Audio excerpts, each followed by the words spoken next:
자, 교재 163페이지입니다. 자, 할당 효율적 시장입니다. 지난 시간요. 시장의 의의 보았고, 두 번째 특성과 기능 보았고요. 세 번째 효율적 시장이죠. 네 번째는요. 할당자가 붙어요.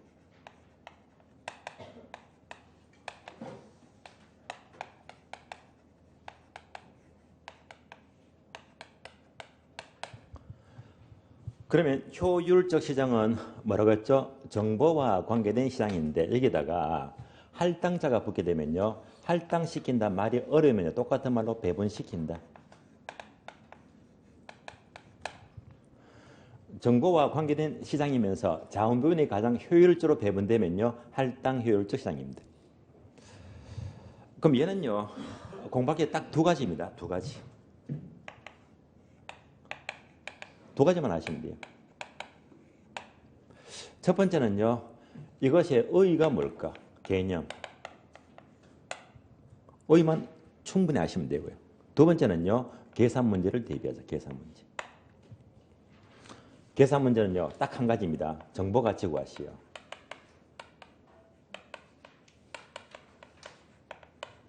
(29회) 작년에 나왔고요. 항상 준비가 돼야 됩니다. 그래서 요거 두 가지만 아시면 더 볼 게 없어요. 이게 전부 다예요. 그러면요. 1, 2월달이 기초과정이니까 의의를 확실히 잡아두고요. 3월달 넘어가면 기본과정이 3월달이야. 정보가치 계산 문제는요. 3월달에 제가 계산 문제를 설명을 따로 드릴 거예요. 계산 문제. 먼저 의의부터 봅니다.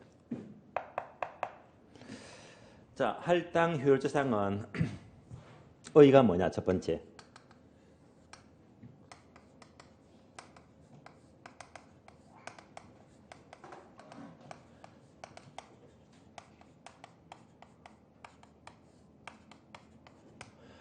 초과 이윤이 없는 시장을 할당 효율적이라고 불러요.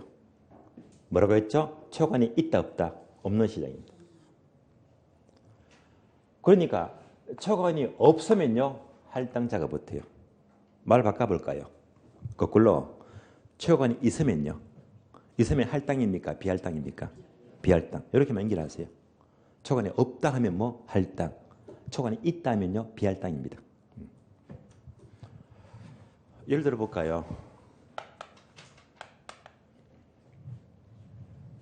자, 투자안이 A와 B와 C가 있어요. 만약 A에 투자하면요. 예상 수익은 10% 수익이 예상이 되고요. B도 10%다. C도 10%다. 어디에 투자해도 수익률이 똑같네요. 그러면 여러분들은 A, B, C 셋 중에 어디 투자하죠? 아무데나. 왜 그러죠? 수익률이 똑같잖아요. 이럴 때는요. 어디에 투자도 초과이 있어요? 없어요? 없잖아요.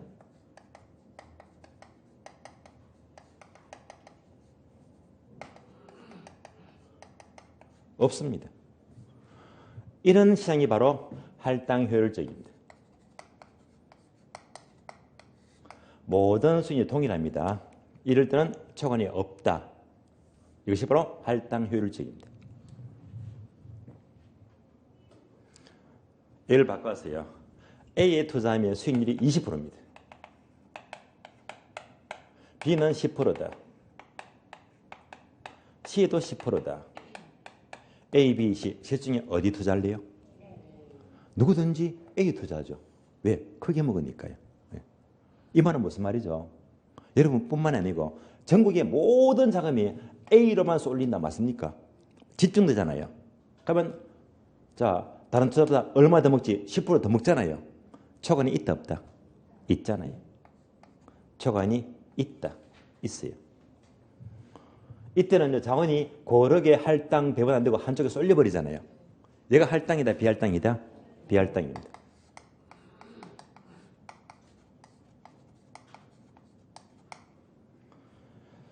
따라서 초과이 없으면 할당, 있으면 비할당. 다시 여러분이 잘 아시는 투기. 자, 투기는요. 할당일 때입니까? 비할당일 때입니까? 이럴 때 투기하죠. 부동산 투기가 성립하는 이유 나왔습니다. 이럴 때 투기하잖아요. 따라서 투기가 성립하는 이유는 뭐 때문에 시장이 할당 효율적이지 못할 때 투기를 하게 됩니다. 그럼 다 잡은 겁니다.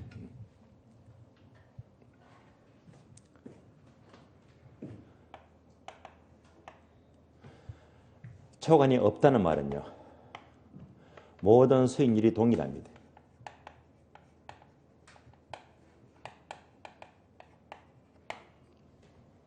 앞에서 봤잖아요.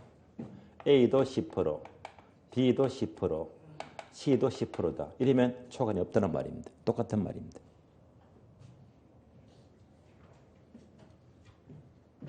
세 번째, 초간이 없다는 말은요. 똑같은 말로 정보비용 이꼴 정보가치가 돼요.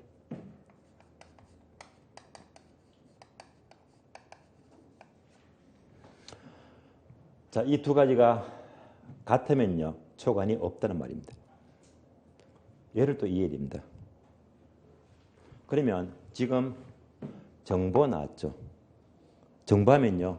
우리가 지난 시간 정보가 완전하면 뭐지? 완전 경쟁 시장. 정보가 불완전하면 불완전 시장입니다. 시장이 두 가지예요.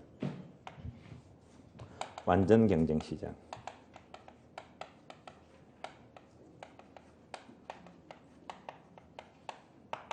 불완전 경쟁 시장입니다.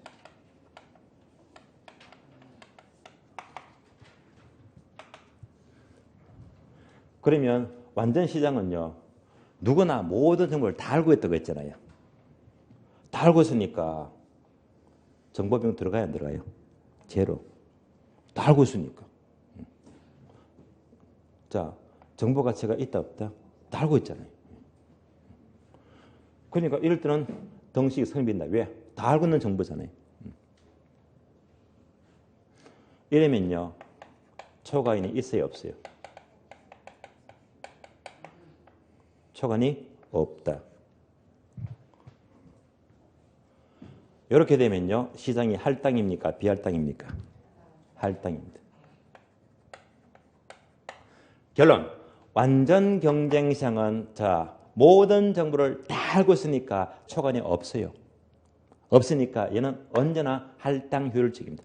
완전 시장은 할당 효율적 시장이 됩니다. 초간이 없다는 말입니다.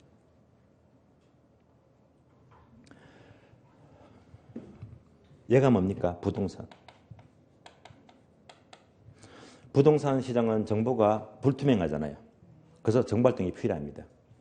다시 정보비용 들어가잖아요. 어느 지역에 개발 정보를 얻기 위해서 정보비용 500만 원 들어갔다.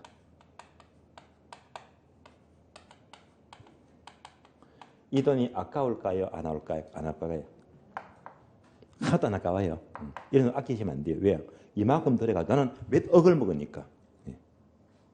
그래서 정보비용은 결코 아까워서는 안 돼요. 그래서 우수한 정보를 이만큼 들어서 얻었거든요. 이것을 활용해서 내가 2천만 원 먹었대요. 얼마 더 먹었습니까? 1,500 더 먹었죠. 이게 현실입니다. 그죠? 이러면 등식이 성립 안 되잖아요.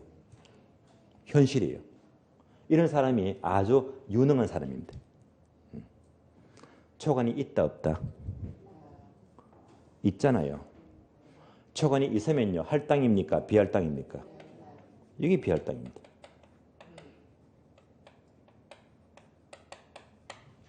이럴 때 뭐라고 했죠? 부동산 투기가 성립한다고 했잖아요. 투기는요. 요거 잘하는 사람입니다. 그런데 500 주고 정보를 얻었는데 얻은 것도 500만 원만 먹었습니다.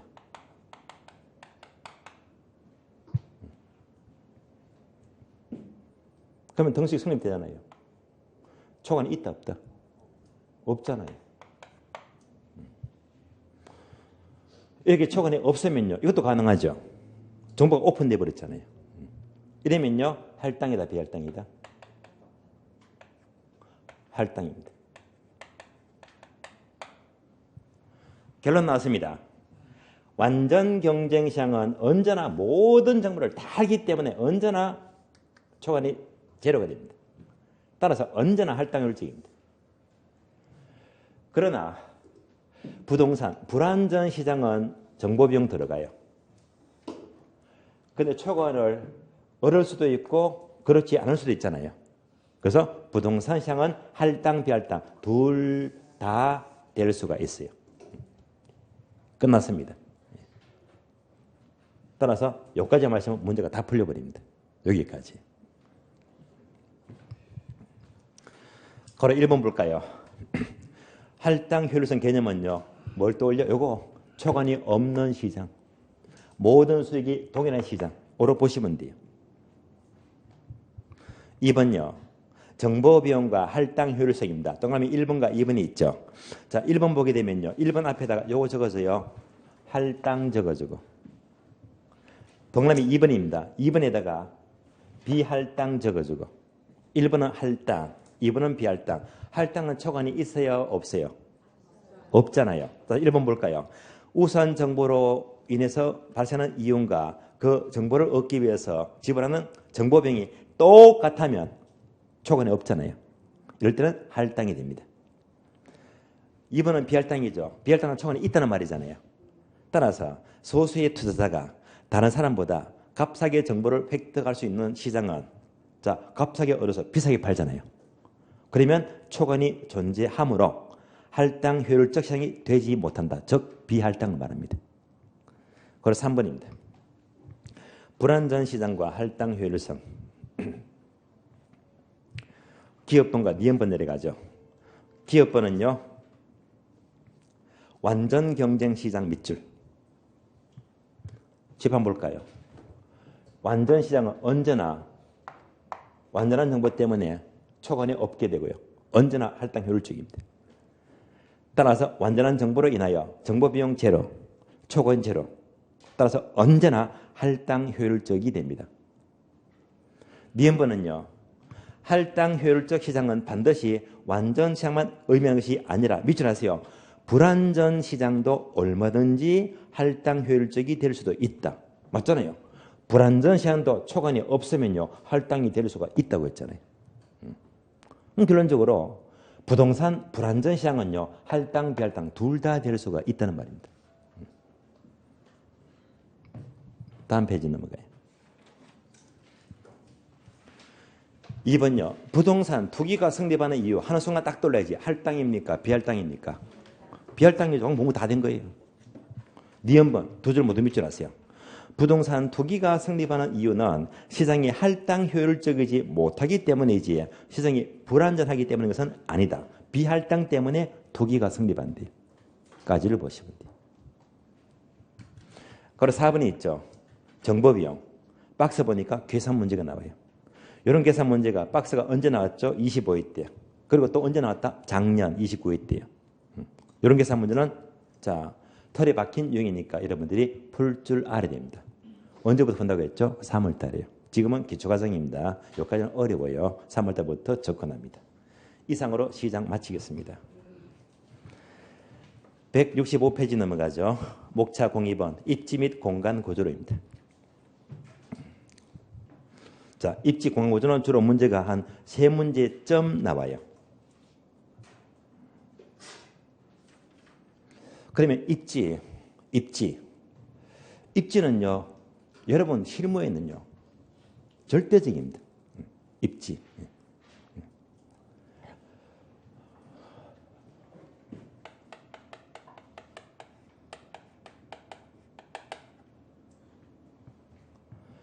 독서 좋아하시는 분들 닉네임 아실 거예요. 빠숑. 처음 보시는 분들은요. 책을 진짜 안 읽는 분입니다. 아시겠어요? 앞으로 여러분들이 학교 가시면요. 이번 책은 웬만하면 다 알게 됩니다. 저자가 김학렬 씨거든요. 빠숑.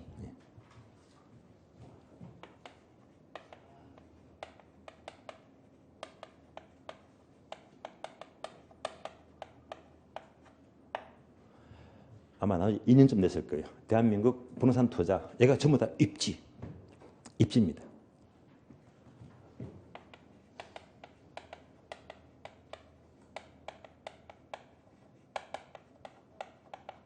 서울 부산의 미래, 이것도 입지 강조예요.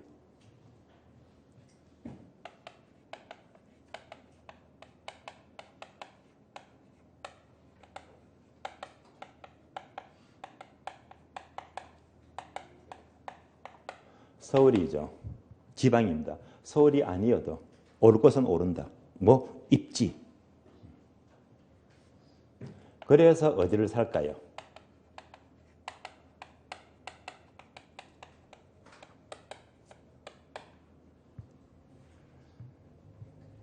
가장 최근에 났습니다. 작년 가을철이에요. 이것도 입지. 그래서 우리나라에서 입지하면요, 이분은 스타 강사예요. 전문가입니다. 여러분들이 적어도 학교 가시면요, 입지에 관한 이런 책도요, 읽으면서 여러분의 안목을 키워야 됩니다. 그래서 이상의 4권, 저는 작년에 다 읽은 것 중에 하나입니다. 제가 작년에 책을요, 정확히 160권 읽었거든요. 160권. 그 이틀에 한 권꼴입니다. 많이 읽었어요. 그 중에 요 4권이거든요. 그러면 이제 결국 뭐냐?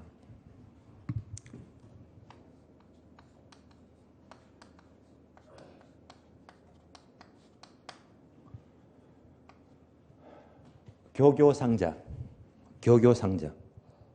저는 이렇게 제가 나름대로 암기를 했습니다. 그래서 결국 이런 책들 읽게 되면 지금 여러분들은 책은 이론이에요, 이론. 근데 이런 책들을 다 읽게 되면요, 특히 입지. 자, 입지하게 되면요, 바로 4가지. 교교상자 4가지입니다. 첫 번째, 교통이 좋아야 됩니다. 두 번째, 교육입니다. 세 번째, 상권입니다. 네 번째, 자연 환경입니다. 최근에 얘가 강조되고 있죠. 어느 도시마다 공원 끼고 강 끼고요. 그러니까 공원 뷰가 좋아야 되고, 특히 한강, 강 뷰 있잖아요. 이거 다 끼면 아파트가 매력 더 올라가잖아요. 엄청 올라가잖아요. 그래서 입지하게 되면 항상 교교상자를 따져봐야 됩니다. 이 중에서도 가장 중요한 것이 바로 교통입니다. 일자리가 많으면 교통이 좋아지잖아요. 그래서 항상 이런 틀을 알게 되거든요. 그래서 여러분들이 학교겠다. 학교에서는 입지 요것만 나와요. 이런 것들이 여기 다 연결이 안 된단 말입니다. 그러니까 이론과 실전은 다르단 말입니다. 그래서 여러분들이 이제 학교에서 기본적으로 이렇게 입지를 공부하더라 하면서 막상 합격했어요. 이걸 다 보게 되면 안목이 이만큼 넓어지는 거예요. 넓어집니다. 그래서 여러분들의 합격은요, 이제 돈 벌기 위한 출발입니다. 끝이 아니에요. 시작해서 도전하는 거예요. 합격했다 하면요, 정교성만 열정으로요, 더 많은 공부를 하게 되면요, 정말 인생이 든든해집니다. 경제적 자유, 시간적 자유, 인생의 이막 여기 있어지거든요. 그래서 그만큼 안목을 넓혀야 됩니다. 그래서 입지하게 되면요, 역시 저도 1년 동안에 이런 것들 다 분석 다 하니까 그만큼 입지폭이 넓어지더라고요. 여러분도 많이 넓혀야 됩니다.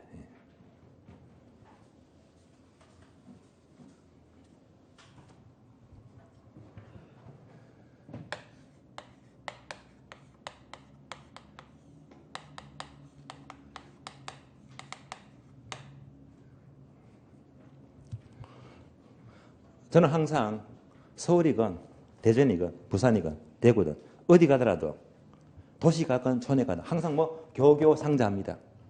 교통, 교육, 상권, 자연환경 따지거든요. 그런데 이론은 그렇지 않습니다. 그렇지 않습니다. 그럼 이제 우리가 학교론에서 시험에 나오는 것들은요, 어디까지 공부하느냐. 먼저 목차부터 먼저 볼게요. 첫 번째, 당연히 의뢰해야 되겠죠. 두 번째,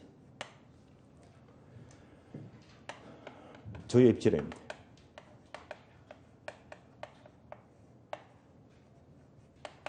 세 번째,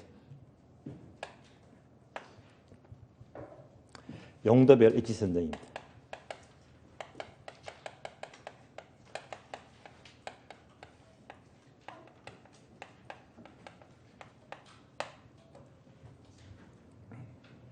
결론부터 말씀을 드릴게요. 자, 입지 및 공간 구조론인데요. 그러면 공간 구조는 따로 뒷파트에 나와요. 입지만 끊어서 먼저 보는데요. 목차가 세 가지인데 여기서 가장 중요한 것은요. 얘가 가장 중요합니다. 우리 시험은. 지금은요. 2장만 집중하시면 돼요. 그리고 여기서는 작년에도 한 문제가 나왔습니다. 출제가 되었어요. 그러면 먼저 어휘부터 볼까요? 어휘. 자, 어휘가 뭐냐? 어휘. 자, 어휘는요. 책 바로 볼게요. 165페이지인데요. 이런 어휘는요. 초창기는 시험에 잘 나왔는데 요즘은요. 거의 안 나와요. 옛날엔 중요했는데 요즘은 안 그렇단 말입니다. 그러면 그래 1번 보게 되면 동그라미 1번 입지가 있죠. 2번요. 입지 선정이 있죠. 볼까요? 입지 선정은 뭡니까? 입지는 뭡니까? 요거잖아요. 뭐 책 보고 알려고 하지 마시고 그냥 이만 하시면 돼요. 그러면 입지 선정의 결과 입지가 돼요. 이렇게 이어집니다. 그러니까 얘는요. 과정이거든요. 얘는요. 결과예요. 그럼 얘만 떠올리자. 자, 쉬운 말로 자리 잡는 게 입지인데요. 어떤 전부를 자리 잡을까 하는 건데 그러면 이제 여러분들이 아침에 오늘 학교는 수업 들으려고 학원에 5층에 올라왔잖아요. 그럼 복도를 딱 지나와서 문을 딱 엽니다. 교실이 쭉 보이잖아요. 그러면 여러분들이 들어온 순간에 빙 둘러보면서 내가 오늘은 어디 앉을까? 생각하시죠? 얘가 뭡니까? 과정입니다. 과정. 입지 선정을 하는 거예요. 그런 다음에 이제 쭉 와서 여기 딱 앉았잖아요. 얘가 뭐지? 결과. 얘가 입지가 되는 거예요. 따라서 용도를 찾는 과정이고 이미 주택 지었잖아요. 그러면 입지가 되는 거예요. 그래서 2번 볼까요? 입지 선정은요. 네모 박스 있죠. 네모 박스. 네모 박스 보게 되면 뭐 두 가지가 있네요. 광의를 보게 되면 입지론도 있고 적지론도 있고 두 개 있죠. 입지론은요. 주어진 용도에는 어떤 용지 물음표 되어 있죠. 용지 동그라미. 적지론은요. 주어진 용지는 어떤 용도 물음표 되어 있죠. 용도 동그라미. 끝. 요거만 집어넣습니다.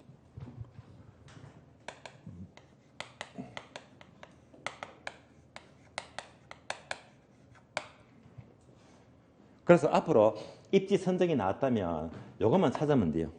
부동산에 적절한 용지를 찾거나 용도를 찾는 것이 바로 입지 선정입니다.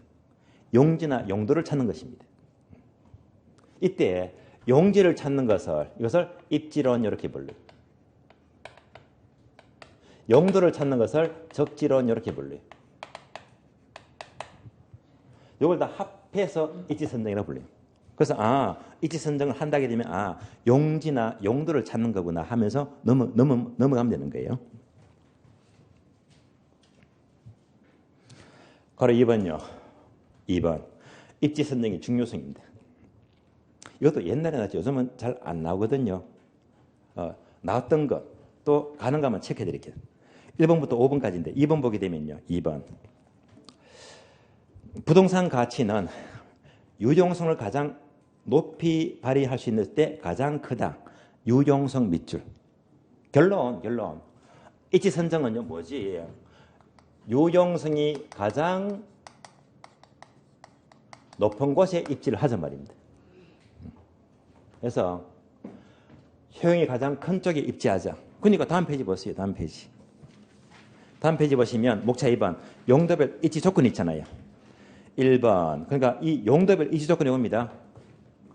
유용성 가장 높은 곳에 입지하자는 말입니다. 그래서 1번, 2번, 3번. 1번요. 주거지역의 입지는요. 첫 줄 쾌적성과 편리성 밑줄. 쾌적성이 높고 편리한 곳에 입지하란 말이 되고 2번요. 상업지역의 입지는요. 첫 줄 수익성 밑줄. 수익성 높은 곳에 입지하면 되고요. 다음에 3번 공업지역은요. 생산성 밑줄. 생산성 높은 곳에 입지하라는 말입니다. 자, 가장 중요한 2번 주요 입지론 바로 목차 네모 02번이 있죠. 주요 입지론입니다. 얘는 뭐지? 크게 두 가지입니다. 주거입지하고요.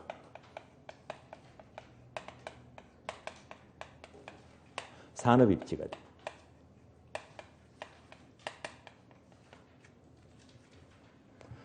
그럼 산업은 잘 아시잖아요. 1차 산업, 2차 산업, 3차 산업. 그러니까 자 먼저 농업이다. 농업입지. 몇 차 산업이에요? 1차 산업. 공업입지다. 몇 차 산업이다? 2차 산업이죠. 다음에 상업입지다. 몇 차 산업이다? 3차 산업이잖아요. 이렇게 보는 거예요. 이에 따라서 종류가 되게 많이 나와요. 그런데 이 셋 중에서요. 사실 가장 중요한 게 얘가 가장 중요합니다. 상업입지.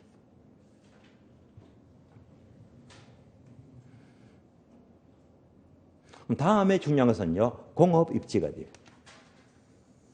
1등, 2등. 요것만 보시면 돼요.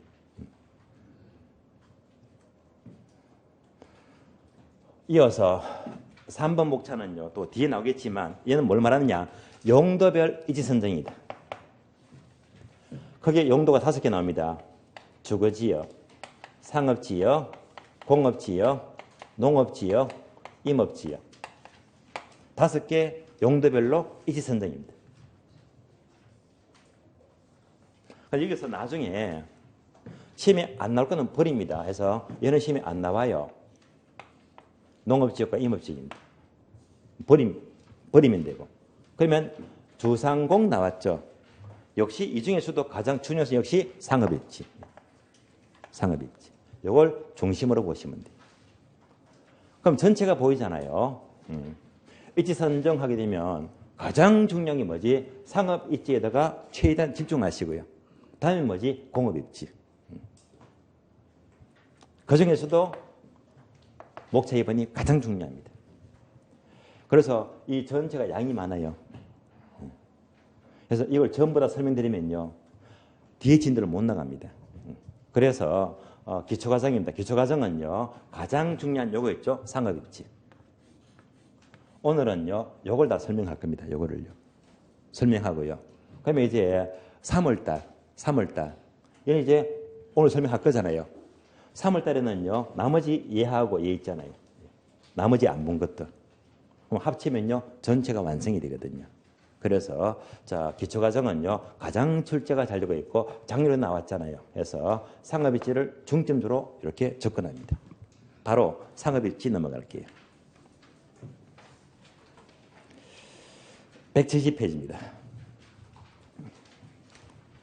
170페이지 보시면 목차 3번 바로 상업입지, 즉 상권이론 나옵니다.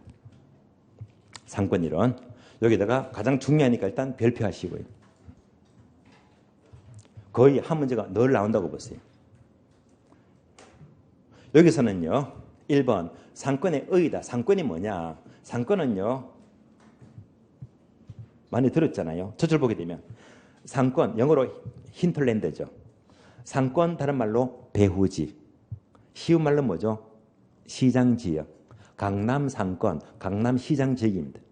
따라서 상권이란 점포와 고객을 협의하는 지리적 영역, 즉 시장지역을 가리킵니다. 지금부터 상권이란 보겠는데요. 오른쪽 페이지 넘어가요. 가로 2번요. 상권의 측정 방법이다. 자, 가로 2번은요. 앞에다가 X 보지 마세요. 해서 안 봐도 여러분의 합격에 전혀 문제가 없습니다. X 패스합니다. 3번부터가 중요하죠. 3번 동그라미 크리스탈러의 중심줄입니다. 다음 페이지요. 2장 넘겨서 4번 동그라미 중요합니다. 레일리의 소매 인력 법칙입니다. 한 장 넘겨서요. 그리고 5번 동그라미 허퍼의 확률 모임입니다. 이것도 중요합니다. 3, 4, 5번은 꼭 알아야 됩니다. 그리고 6번은요. 넬슨의 소매줄은요. 제가 따로 시험에 나오는 것만 설명을 드릴게요. 결국은 4가지인데요. 3, 4, 5번이 특히 중요합니다. 그래서 항목이 4개잖아요. 크리스탈러의 중심지 이론, 다음에 레일리의 소매 인력 법칙, 허퍼의 확률 모형, 넬슨의 소매 입지로입니다. 이런 것들을요, 항목 5개 내게 되면 종합 문제가 되거든요. 그래서 올해는요, 종합 문제가 출제가 되었어요. 그러면 다시 바로 4번 제목이 뭐죠? 레일리의 소매 인력 법칙이죠. 거기다가 샵 표시하시고요. 계산 문제 꼭 준비하시고요. 다음 페이지 바로 5번요. 5번이 뭐죠? 허퍼의 확률명이죠. 이것도 샵 표시. 그래서 상권 연화되면요, 레일리 소매 인력 법칙이나 확률명은요, 계산 문제 둘 다 중요합니다. 참고로 둘 다 작년에 안 나왔기 때문에 원래 확률은 굉장히 높아요. 그래서 얘들이 나왔다면요, 무조건 득점을 하셔야 됩니다. 계산 문제도 확실히 나오는 것만 여러분이 체크하셔가지고 놓치시면 안 돼요. 꼭 득점해야 됩니다. 하나씩 봅니다.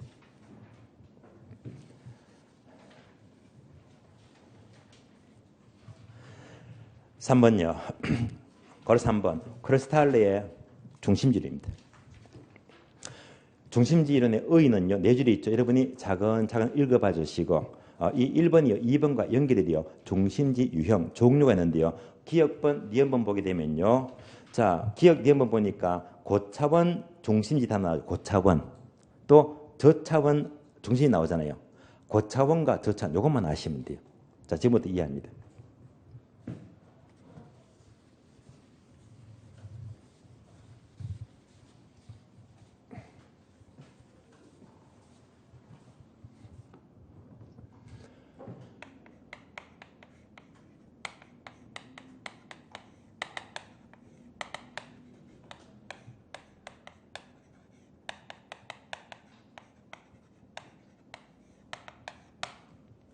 그러면 이 그림만 돌리시면 돼요.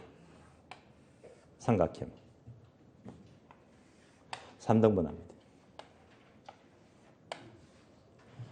가장 위에 있는 것이 고차 중심지가 되고요.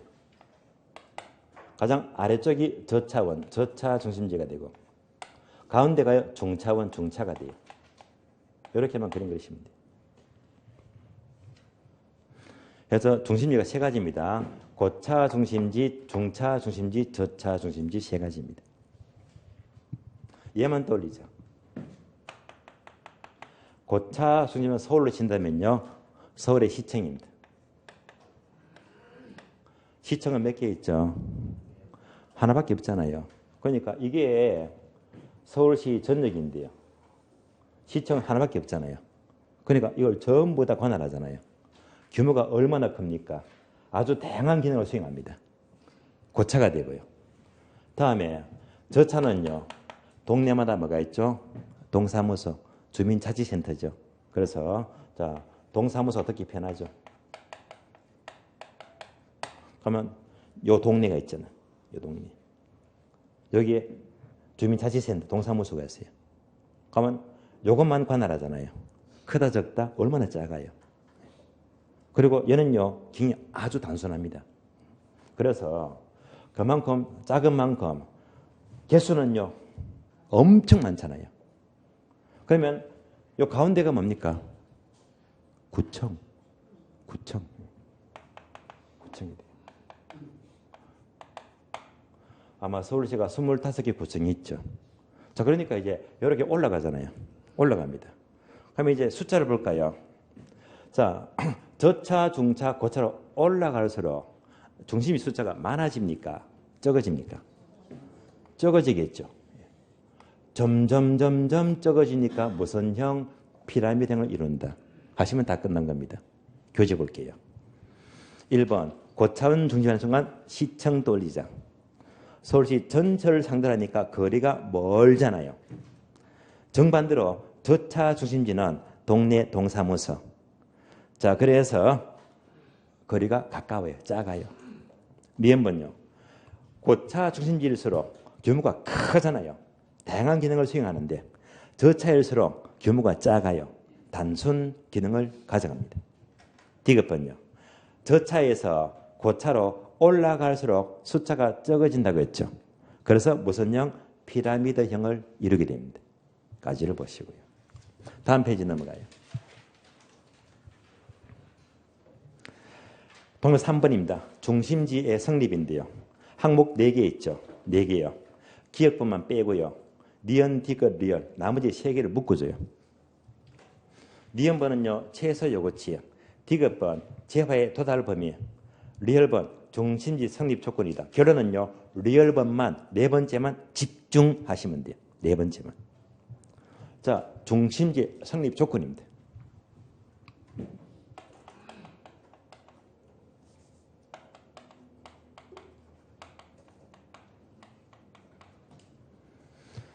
이 말은요. 고차건 중차건 저차든지 어떤 중심도 이 중심지가 성립되기 위한 조건입니다. 그래서 단어를 보니까요. 단어가요. 니은번은 뭐죠? 최소 요구치.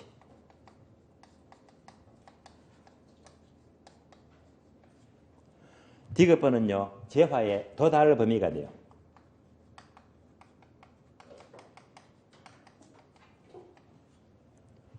결론은요. 4번째인데요. 결론은 리얼번은요. 바로 얘를 말이에요. 끝. 이럴 때 모든 중심지가 성립한대요. 그러면 결론부터 봤어요. 그러면 이것 보시면서 이것도 암기가 부담이 되니까 편하게 정리하자. 최소 요구치 나왔죠. 해서 요것만 떠올리시면 돼요. 요구. 우리가 입문 과정에서요. 부동산 투자를 공부하면서 혹시 이것 기억나세요? 투자는 항상 기대 수익률하고 요구 수익률 두 가지를 비교하잖아요. 투자를 하는 것은요. 기대 수익이 커야 됩니까? 요구 수익이 커야 됩니까? 기대 수익이 커야 된다고 했죠. 언제나 요거는 커야 돼요? 작아야 돼요?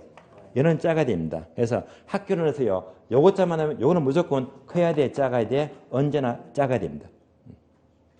그러면 쉽게 정리가 돼요. 항상 요거자는요. 작아야 됩니다. 또 비교하자면 최소 요구치가 쉬운 말로 비교하면요. 최소 수익입니다. 최소 수익. 재화의 도달 범위는요. 쉬운 말로 예상 수익입니다. 만약 여러분이 사업을 한다면요. 자, 내가 생각하는 최소 수익이 커야 됩니까? 예상 수익이 커야 됩니까? 당연히 예상 수익이 커야 됩니다. 이럴 때 사업을 하게 되고 또 상권, 중심지가 성립이 된대. 우리 시험은요. 요 주문이 가장 잘 나옵니다. 하나의 중심지가 성립되기 위해서는 최소 요구치보다 도달 범위가 더 커야 됩니다.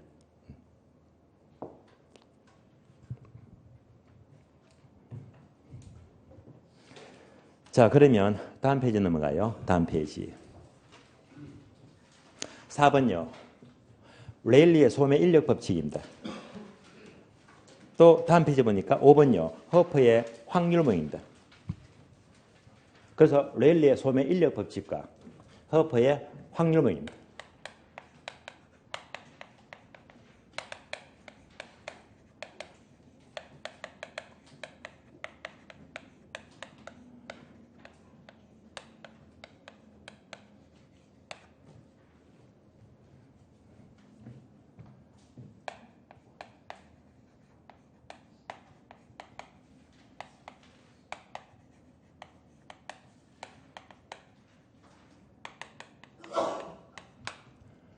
이 두 가지는요.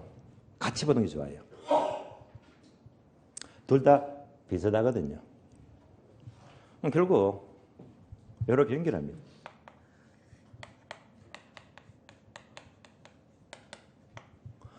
소매 인력 법칙을 수정하고 보완한 모델이 바로 확률명입니다. 그래서 이런 게 비슷해요. 그리고 이 두 가지는요. 요거 있죠. 계산 문제 표시 있잖아요. 계산 문제가 항상 A급입니다. 계산 문제. 그래서 얘도요. 계산 문제 되게 중요하고요. 얘도 계산 문제가 되게 중요한데요. 원래는요. 30배. 공부할 때마다 강조할 겁니다. 왜? 얘는 나와야 되는데 29회 때 작년에 안 나왔거든요. 안 나온 게 여러분들은 훨씬 더 도움이 돼요. 왜? 이런 계산 문제가 쉽거든요. 무조건 특중 가능합니다. 무조건 1분에 풀 수 있거든요. 그래서 작년에 안 나온 게 천만다행입니다. 예. 원래 한 번씩 거의 나온다고 보세요.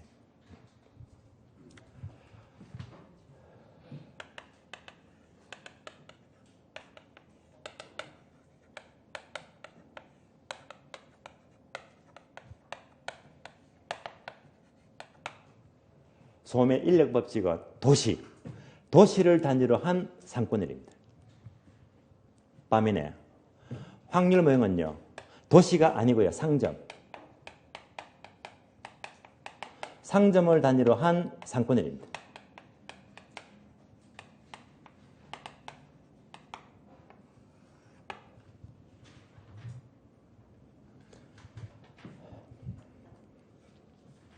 그러면 175페이지 보세요. 계산 문제 보이잖아요. 계산 문제. 이따가 풀겠지만은요. 일단 그림 봐요. 그림 보니까 자 ABC가 있죠. 원 3개. 도시입니까? 상점입니까? 도시죠. 도시면 무조건 뭐라고 했다? 소매 인력 법칙입니다. 한 장 넘겼어요. 176페이지. 박스 그림 있죠. 역시 비슷한 원 3개 나오잖아요. 얘는요. 도시입니까? 매장입니까? 매장 나왔죠. 그러니까 확률명입니다. 계산 문제가 A도시, B도시가 나와요. 뭐 소매 인력 법칙.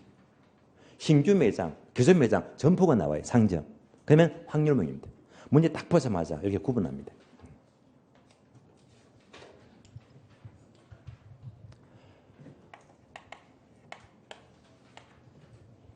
도시가 얼마나 큽니까? 크니까 얘는 바로 거시적 분석입니다.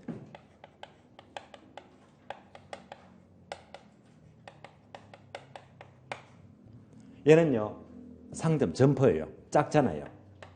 그래서 미시적 분석입니다.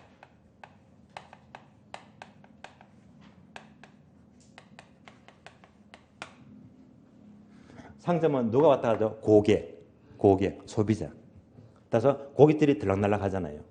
소비자 행동입니다.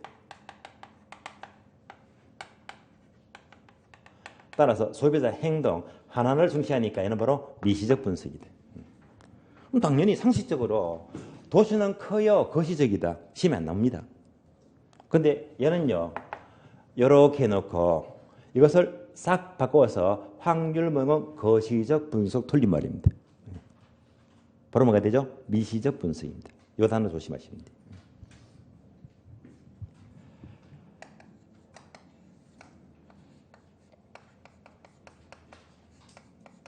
가장 중요한 계산 공식입니다. 가장 중요한 계산 공식입니다.